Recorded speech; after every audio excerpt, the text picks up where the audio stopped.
Bonjour à toutes et à tous, ici Julie de zenotravail.fr. Aujourd'hui, je vais vous donner donc 5 conseils vraiment très importants pour réussir son entretien d'embauche. Voilà, j'ai pas mal de questions qui m'ont été posées là-dessus, encore des gens qui hésitent sur le comportement à avoir en entretien, donc je vais donner vraiment 5 conseils très importants. Le premier, essayez de repérer des choses qui vous parlent. Donc je m'explique, c'est-à-dire que par exemple, quand vous regardez des informations sur la structure sur laquelle vous avez postulé sur Internet, mettons que dans une de leurs valeurs, il y a la créativité.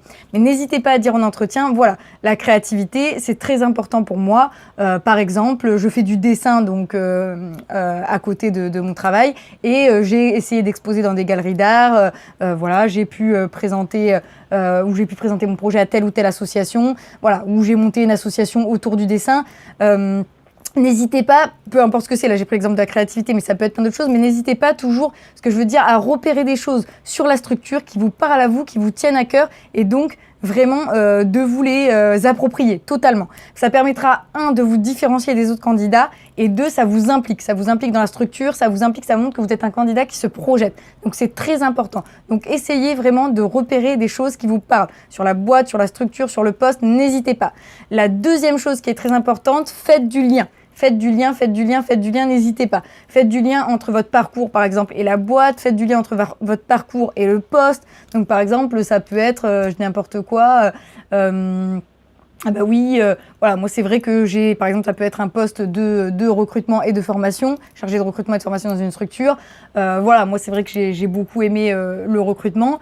Donc ici j'ai vu que ça reprenait tel outil et tel outil que j'ai utilisé. J'ai vu également qu'on allait prendre un autre outil.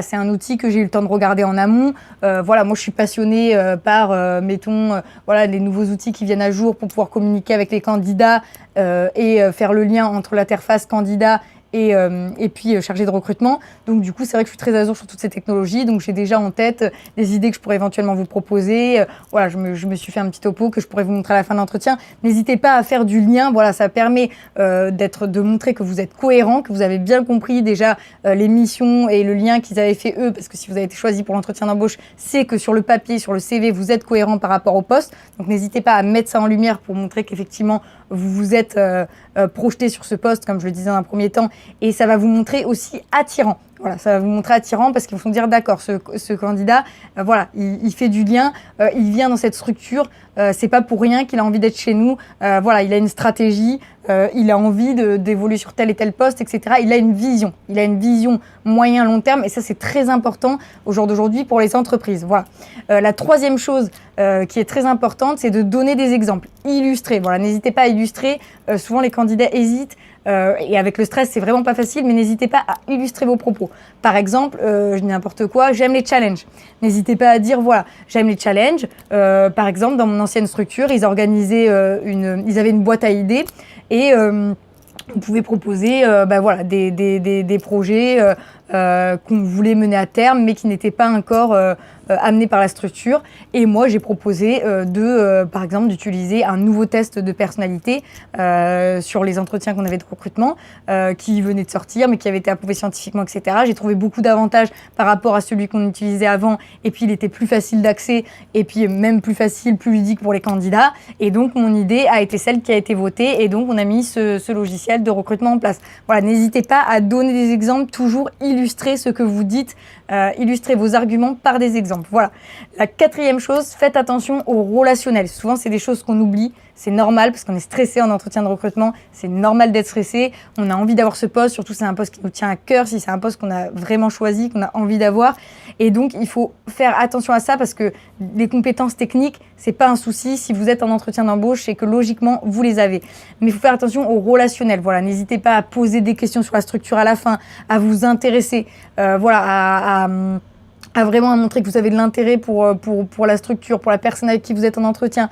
Il faut vraiment, la politesse évidemment, ça c'est la base de la base, mais voilà, faites vraiment attention au relationnel parce que des fois on a tendance à bâcler ce côté-là puisqu'on est plus concentré sur les questions techniques que le recruteur va nous poser et le problème c'est que des fois on peut paraître un petit peu sauvage ou un petit peu renfermé et c'est pas à notre avantage et c'est dommage parce que la plupart du temps c'est pas comme ça, mais c'est juste qu'on est dans une situation stressante, donc n'hésitez pas avant l'entretien, quand vous êtes avant et que vous êtes en train d'attendre, n'hésitez pas à vous dire pense au relationnel, pense à ce que Julie a dit. il faut que je pense au relationnel. Détends-toi, soyez vous-même, détendez-vous, vraiment, c'est important. La 5e chose qui est très importante, c'est personnaliser votre entretien. Vraiment, personnaliser votre entretien, n'hésitez pas. C'est un conseil qu'on m'a donné à l'ESSEC et c'est vraiment génial. Depuis, je fais attention de vraiment le faire le plus souvent possible, même quand vous rencontrez quelqu'un, de toute façon, mais personnalisé. C'est-à-dire, renseignez-vous sur la personne qui vous fait passer l'entretien, là où les personnes, en fonction, voilà, si vous êtes au premier entretien, deuxième entretien, troisième entretien, mais renseignez-vous en tout cas sur les personnes, sur leur parcours, et n'hésitez pas à échanger avec eux, surtout si vous êtes intéressé, stimulé. N'hésitez pas à dire, voilà, j'ai vu que vous avez écrit sur telle thématique, j'ai lu vos articles ou j'ai lu votre livre, je le trouve génial, par rapport à ça, qu'est-ce que vous en pensez? J'avais des questions, n'hésitez pas, voilà, c'est très important. Souvent on n'y pense pas parce que pareil, ben voilà, on est tellement stressé, on est sur le poste qu'on ne pense pas, mais vous rencontrez avant tout une personne. Avant de rencontrer un poste, avant de rentrer dans une structure, vous rencontrez une personne et c'est très important. Voilà, c'est très important d'avoir de la reconnaissance pour cette personne qui vous reçoit, de prendre du temps pour vous accueillir, et vous aussi vous prenez de votre temps, mais c'est un respect, c'est un remerciement mutuel, et voilà, que le recruteur prenne le temps de pouvoir vous recevoir en entretien, donc de vous donner votre chance aussi, et voilà, et n'hésitez pas donc à le souligner et à se renseigner sur son parcours et à vraiment à échanger aussi avec lui sur ce qu'il a pu écrire, sur ce qu'il a pu faire dans sa carrière, et lui dire voilà à quel point ce sujet vous passionne, ce qui vous intéresse, ce que vous partagez en commun, voilà, n'hésitez pas. Donc grand 1, je répète, essayez de repérer des choses qui vous parlent vraiment sur la structure ou sur le poste. 2, faites du lien, n'hésitez pas, c'est très important. 3, donnez des exemples, n'oubliez pas d'illustrer vos arguments par des exemples, c'est très important.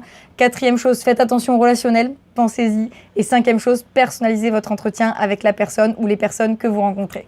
Voilà, j'espère que ça va vraiment vous aider parce que c'est une vidéo qui est faite pour. Voilà, je vous remercie beaucoup de votre écoute. N'hésitez pas à liker, à partager, c'est très important pour aider un maximum de personnes. Je vous dis merci beaucoup et à vous abonner évidemment à ma chaîne YouTube et Facebook. Je vous dis merci beaucoup à toutes et à tous. À très très vite. Ciao, ciao.